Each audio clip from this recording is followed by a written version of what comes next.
Ada soalan, apakah kepentingan rabithah, ya, rabithatu syai', di dalam tasawuf banyak berbagai metode untuk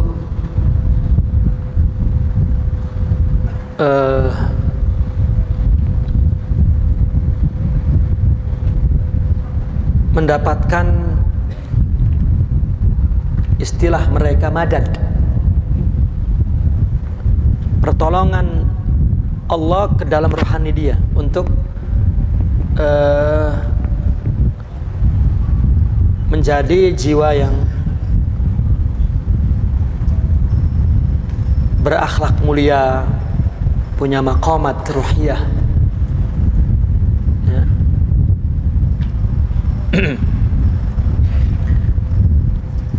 Sebelum kita mengerti rabithah, kita mesti mengerti satu perkara ini yang terkadang lewat, ya, terlepas orang menjelaskan tarekat, menjelaskan tasawuf dengan metode-metodenya yang cantik, ini itu. Terlupa bahwa sebetulnya tasawuf itu manhajnya gurunya, bukan yang ditulis dalam buku itu hanyalah satu kajian saja. Maka metode, manhaj, pendekatan tasawuf itu adalah guru. Karena membimbing manusia bukan dengan ilmu, bukan dengan peta pemikiran dia, dengan menjelaskan secara ilmiah, sistematis, teratur. Engkau mesti melakukan ini itu ditulis dalam buku seperti silat lah begitu, yang boleh dipelajari dari buku. Bukan. Tasawuf itu bimbingan jiwa guru kepada jiwa-jiwa muridnya. Seolah-olah rohani gurunya itulah yang memberkati rohani kita.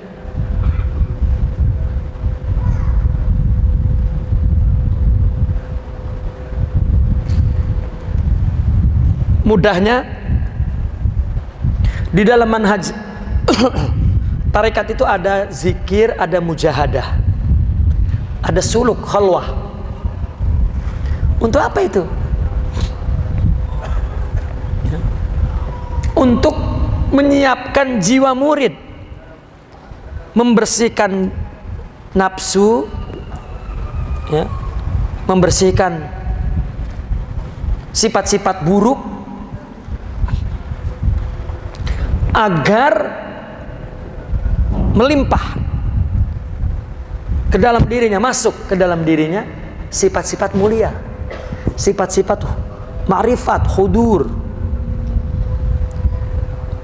Ini pangkalnya ma'rifat, hudur. Padahal kalau dilihat secara terperinci, orang yang hatinya hudur, khusyuk, ma'rifat adalah yang memiliki maqamat-maqamat itu.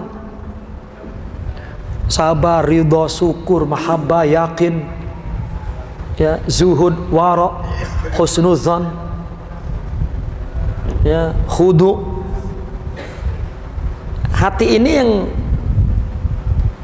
menjadi satu kesatuan syuhud kepada. Kenapa dia menyabari Allah, meridhoi Allah, mentawakali Allah, berbaik sangka. Gitu. Dengan satu kata ma'rifat atau syuhud. Dan sifat-sifat mulia ini itu dilimpahkan dari hati gurunya. Kita mengenal ada takhalli, tahalli, tajalli. Takhalli membuang sifat buruk dengan zikir, mujahadah, suluk dan lain sebagainya. Menyiapkan hati. Tahalli, suhbah kepada guru, dengan mencintainya, berkhidmat kepadanya, dan memohon kepada Allah agar menurunkan madadnya yang sudah engkau turunkan kepada dia agar kau turunkan kepadaku. Ilmu dari Allah, tapi kita belajarnya kan masih pulan. Ya Allah, aku minta tambahkan ilmumu. Mengaji kan, pindah ilmu saya itu kepada kita. Itu ilmu juga ruhani. Allahumma inna as'aluka tuqa. Ya Allah, berikan saya takwa, kesucian, kewaraan. Dari mana? Cari orang yang takwa, Allah bagi. Ya Allah, berikan saya ilmu, tidur tak mengaji. Macam mana? Pergilah kepada orang berilmu. Tahalli itu dari hati yang punya sifat akhlak, maqamat, ma'rifat. Karena guru yang tidak punya ma'rifat ngedidik murid ingin jadi ma'rifat. Ini kata Allah, kamu siapa nak buat orang ma'rifat? Bodoh. Kamu menipu aku, kamu menipu orang yang bagi aku. Tapi kau dengan aku macam mana pula? Maka kita mesti punya hubungan yang kuat kepada guru. Itulah Rabitatus Syaikh.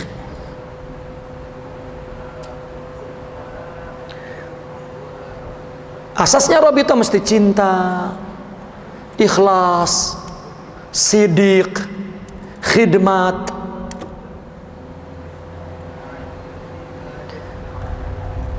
Jika di matanya tidak ada guru, dia akan dikasih musibah oleh Allah untuk mengaku guru. Karena orang yang punya guru, dia ketakutan untuk menjadi guru, karena tahu beratnya bagaimana untuk menjadi guru. Itulah rusaknya tasawuf di tangan orang-orang yang bodoh, tidak berpegang kepada manhaj. Rabithah bukan khurafat. Rabithah adalah mahabbah. Ya. Rabithah adalah keikhlasan untuk mendapatkan tahalliyat. Ada atau tidak ada istilah Rabithah dalam tarikat, prakteknya ada. Kelihatannya Rabithah adanya di tasawuf Naksabandi. Di semua tarikat ada. Di mana dia pergi, dia teringat gurunya. Itu Rabithah namanya. Ya. Hatta di dalam Ikhwanul Muslimin ada doa Rabithah yang digubah oleh Imam Hasan Al-Banna. Padahal bukan punya Imam Hasan Al-Banna. Itu doa Zaruqiyah dari Saziliyah. Doa Rabithah Sufiyah. Ya. Jadi bukan Rabithah itu berarti wah nanti guru yang jauh datang ke kita terbang. Wah, guru tahu apapun yang dilakukan muridnya, bukan guru. Sekarang begini, seorang pimpinan perang, Allah berikan sensitif sebagai jenderal perang untuk tahu di mana musuh berada. Bukan dia tahu, karena dia duduk di tempat yang menjadi wakil Allah untuk memenangkan perang. Itu kedudukan. Kalau tidak punya kedudukan, tapi dia merasa punya pahaman bahwa guru serba tahu, nanti jadi bomoh, karena dia bukan guru yang sebenarnya. Aku tahu, loh, aku tahu. Ya, itu perkataan adab semua, bukan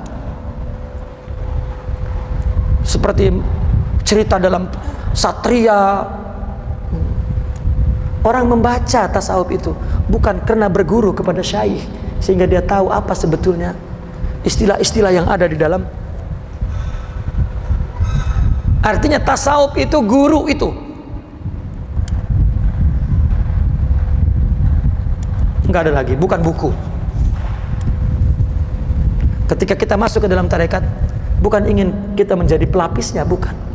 Ingin menjadi hamba Allah. Kebanyakan mereka para pelapis ketika gurunya suruh susah nak terima. Dalam kepemimpinan umum saja kata Nabi, jangan berikan pimpinan kepada orang yang menghendaki. Itu syaitan. Akhirnya berebut dan tidak mau ya, melepaskan kepemimpinan itu, seolah-olah dia ingin menjadi manusia yang kekal. Apalagi dalam urusan rohani. Wallahu a'lam. Ada soalan itu?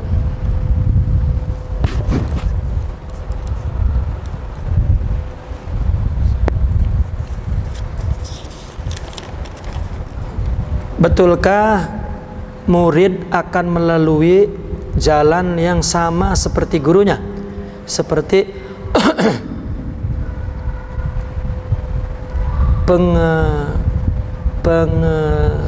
yang dilalui oleh gurunya, murid juga akan pengalaman. Murid akan melalui jalan yang sama seperti gurunya, seperti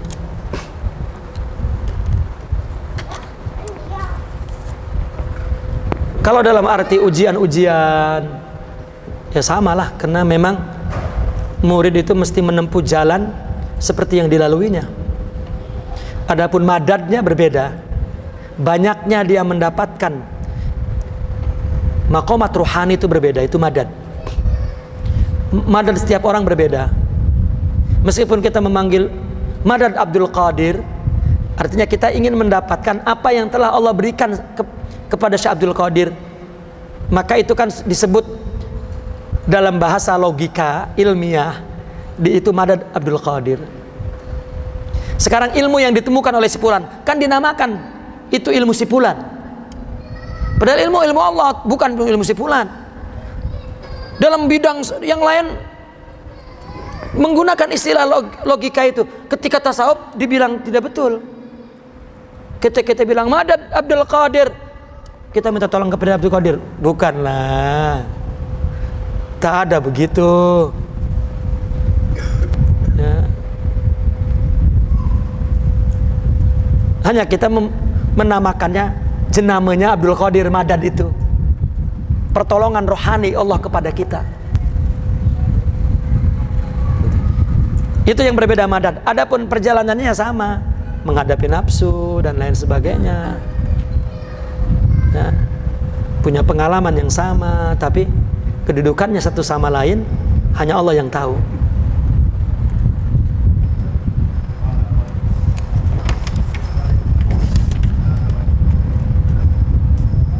Pertanyaan pertama, seawal usia berapa seharusnya seorang itu mempelajari tasawuf? Tergantung takdir Allah.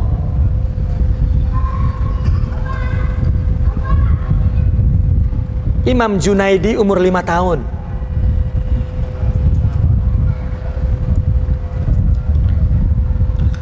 Ya. Gurunya Sari As-Sakati umur 7 tahun. Gurunya Ma'ruf Al-Karqi umur 9 tahun. Gurunya Daud At-Tai umur 17 tahun.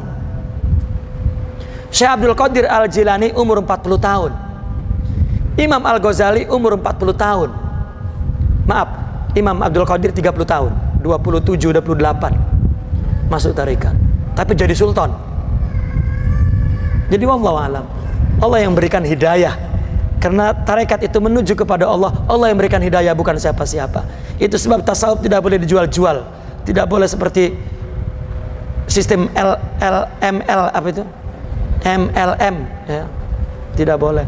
Tidak boleh dianggap seperti organisasi. Biar hidayah Allah ya. Karena itu jalan rohani khusus untuk mendekatkan diri kepada Allah dan menjadi hamba Allah yang sempurna ya. Tidak boleh juga dilarang, jangan pukul umur 10 tuh 15 tahun tak boleh. Nanti bila sudah umur 40 tahun, kalau hidup sampai 40 tahun, kalau mati ya, tak boleh. Kami di Banten dari kecil dulu ada orang golongan yang mengatakan tak boleh tasawuf itu nanti kalau sudah umur 40 tahun ya.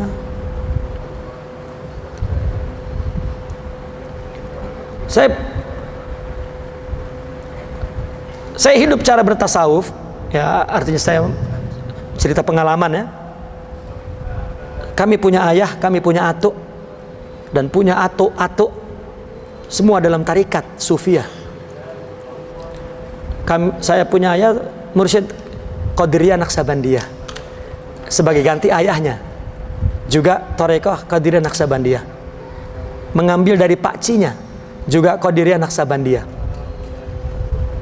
ya. Tapi kalau atoknya Satariyah, tapi dia mengambil dari ayahnya Satariyah, tapi dia mengambil dari pakcinya, jadi Qadiriyah Naksabandiyah, karena dia tidak jadi dari ayahnya, jadinya dari pakcinya.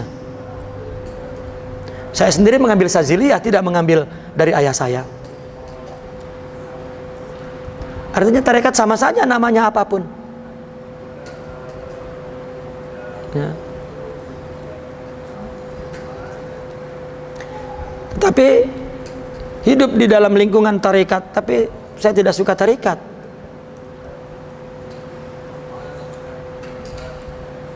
Saya tidak suka tarekat. Saya memandang ayah saya buruk sekali dulu. Orang cakap, kenapa sombong sangat? Saya menganggapnya sombong, sok tahu hakikat. Tak betul lah. Ketika ayah saya hidup, saya tak suka. Orang begitu hormat dengan dia, saya semakin tak suka. Apa dia manusia biasa sama dengan saya, sama dengan orang-orang? Kenapa begitu dihormati? Ya. Saya melihat dia manja di depan muridnya. Terkadang dengan muridnya memukul kepalanya dan menyakiti manusia. Tidak boleh dalam Islam itu. Entahlah.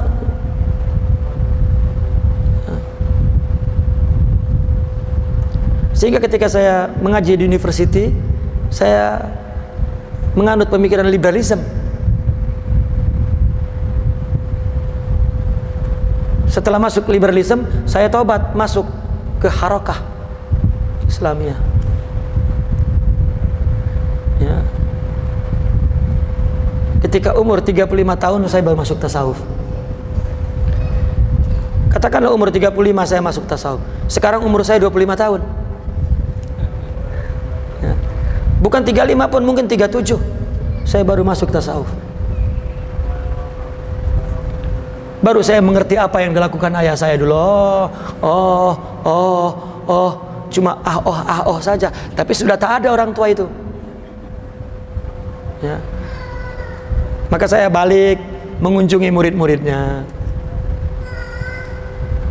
dan saya mendapat izin untuk mensyarahkan apa nasihat-nasihat ayah saya. Dulu saya tak suka dengan nasihat itu. Ya. Artinya umur berapa? Ya Allah yudabbir. Tak ada. Ya. Tapi jika kita berniat untuk mendidik anak sejak awal lah masuk tasawuf. Tasawuf itu kalau sudah syariatnya sudah kuat. Tanya itu maksudnya sekuat apa? Sudah hafal Quran ke, hafal hadis ke, atau sudah mengerti tentang ya, dulu guru ya pembimbing, tidak ada mana dulu apa dulu, tak ada. Kalau belajar ilmu ya baru fikih dulu ya, baru tasawuf. Karena tasawuf bukan ilmu, dia tarbiyah terus. Menurut priority ilmu tasawuf ini harus dipelajari dulu, atau ilmu fikih atau ilmu tauhid. Kalau nak belajar nahu dulu, sorof dulu ya, karena baca fikih tak dapat kalau tak tahu nahu sorof. Tapi kalau nak beramal, bacalah terus fikih. Kalau nak ikhlas, teruslah tarbiyah. Jadi jika ikhlasnya nanti umur 40 tahun, ya tasawufnya nanti. Ya. Sekali. Tak ada. Bila tak ada. Seperti misalnya ilmu tasawuf tidak dapat dipahami kalau tidak memahami ilmu fikih. Karena ilmu tasawuf diterapkannya di fikih. Salat khusyuk, kalau tak tahu salatnya bagaimana? Ini ilmu. Tapi kalau amal kan, saya sholat fikih dulu lah, khusyuknya esok. Loh, tak ada. Belajarnya iya. Contoh belajar nahu, antum mesti nahu dulu baru balagoh. Kalau belajar balagoh tanpa tahu nahu tak dapat. Tapi ketika membaca, tak ada nahu dulu baru balagoh. Ya baca sekaligus, ya nahu ya balagoh. Ketika praktek kita perlu semuanya. Secara amal, secara ilmu, memang ada disiplinnya. Oh saya nanti tasawufnya, ya berarti khusyuknya nanti, ikhlasnya nanti. Ya. Kalau ilmunya bukan tarbiyah, karena tasawuf bukan ilmu, tasawuf tarbiyah. Ilmunya silakan. Ya. Kita tidak akan dapat mempelajari ilmu tasawuf tanpa mempelajari fikih. Berapa lama untuk seseorang itu ambil untuk benar-benar bersih? Wallahu a'lam. Jangan pikir berapa lama, Allah yang memberikannya. Karena tasawuf itu bukan ilmu silat, bukan ilmu teori ilmiah, bukan. Ya. Bukan ilmu cara membuat kue cucur, ya. Bukan pengajian intelektual yang khatam 4 tahun dapat sijil, tidak. Ada orang bertasawuf 20 tahun, esok nak mati baru usul.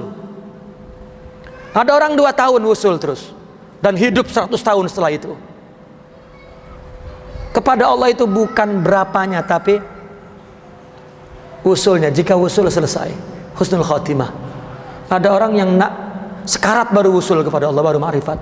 Itu pun diterima. Paling akhir di sekarat usul itu, ma'rifat itu. Ya, tapi janganlah nunggu sekarat. Imam Syekh Abdul Qadir di dalam kitab Fathul Futuhul Ghaib, orang mengenal Allah ada 2. Pertama di akhirat, baru dia melihat hakikat, ternyata semuanya Allah. Ya, tapi terlambat kalau kita di akhirat itu. Orang minta kembali ke dunia, tutup sudah pintu. Yang kedua, kata beliau, stroke. Tahu stroke? Tangan stroke, kaki stroke, kepala stroke, mata stroke, mulut pun tidak cakap stroke. Dia baru merasa bahwa semua hidup ini dikendalikan oleh Allah, bukan dia. Ma'rifat. Tapi jangan tunggu stroke baru ma'rifat. Ya. Kenali Allah sekarang, sehat-sehat, muda-muda, cantik-cantik, segar-segar, kuat-kuat. Jangan tunggu sudah tua. Orang sudah umurnya tua, baru dia bijaksana. Nah, kamu jangan buang-buang masa. Tak guna, kamu sudah tua. Kenapa tidak sekarang? Jangan buang-buang masa. Hidup ini nak semuanya ketentuan Allah. Dan memang dari dulu, sejak kecil lagi ketentuan Allah. Bukan sudah umur 90 tahun. Ya. Itu pun bukan wali, itu bukan wali. Ya. Itu karena kebanyakan makan garam. Ya. Makanya tadi kata Imam Sazili, jangan bersahabat, jangan berkuduah kepada budak kecil meskipun umurnya 90 tahun. Loh, budak kecil 90 tahun. Orang yang tidak kenal Allah, budak meskipun umurnya 90 tahun. Karena tidak mengerti bahwa ini dari Allah. Perlu disabari. Bukan ilmu, tetapi tarbiyah. Jadi tak ada umurnya. Wallahu a'lam. Al-Fatihah. Allahumma salli ala sayyidina Muhammadin wa ala alihi wa sahbihi wa barik wa sallim. Allahumma inna nas'aluka an tuhaqqiqana bima 'allamtana wa 'allimna ma yanfa'una wa zidna ilman bi rahmatika ya arhamar rahimin. Iftah alaina futuhal arifin ya Allah bi hikmatika wa ansur alaina rahmatak wa dzakirna ma nusina bi rahmatika ya arhamar rahimin. La tuzigh qulubana ba'da idh hadaitana wa hab lana min ladunka rahmah innaka antal wahhab. Rabbana hab lana min azwajina wa dhurriyyatina qurrata a'yun للمتقين إماما ربنا لا تؤاخذنا إن نسينا أخطأنا ربنا ولا تحمل علينا إصرا كما حملت الذين من قبلنا ربنا ولا تحملنا ما لا طاقة لنا به واعف عنا واغفر لنا وارحمنا أنت مولانا فانصرنا على القوم الكافرين سبحانك رب العزة عما يصفون وسلام على المرسلين والحمد لله رب العالمين. السلام عليكم ورحمة الله وبركاته.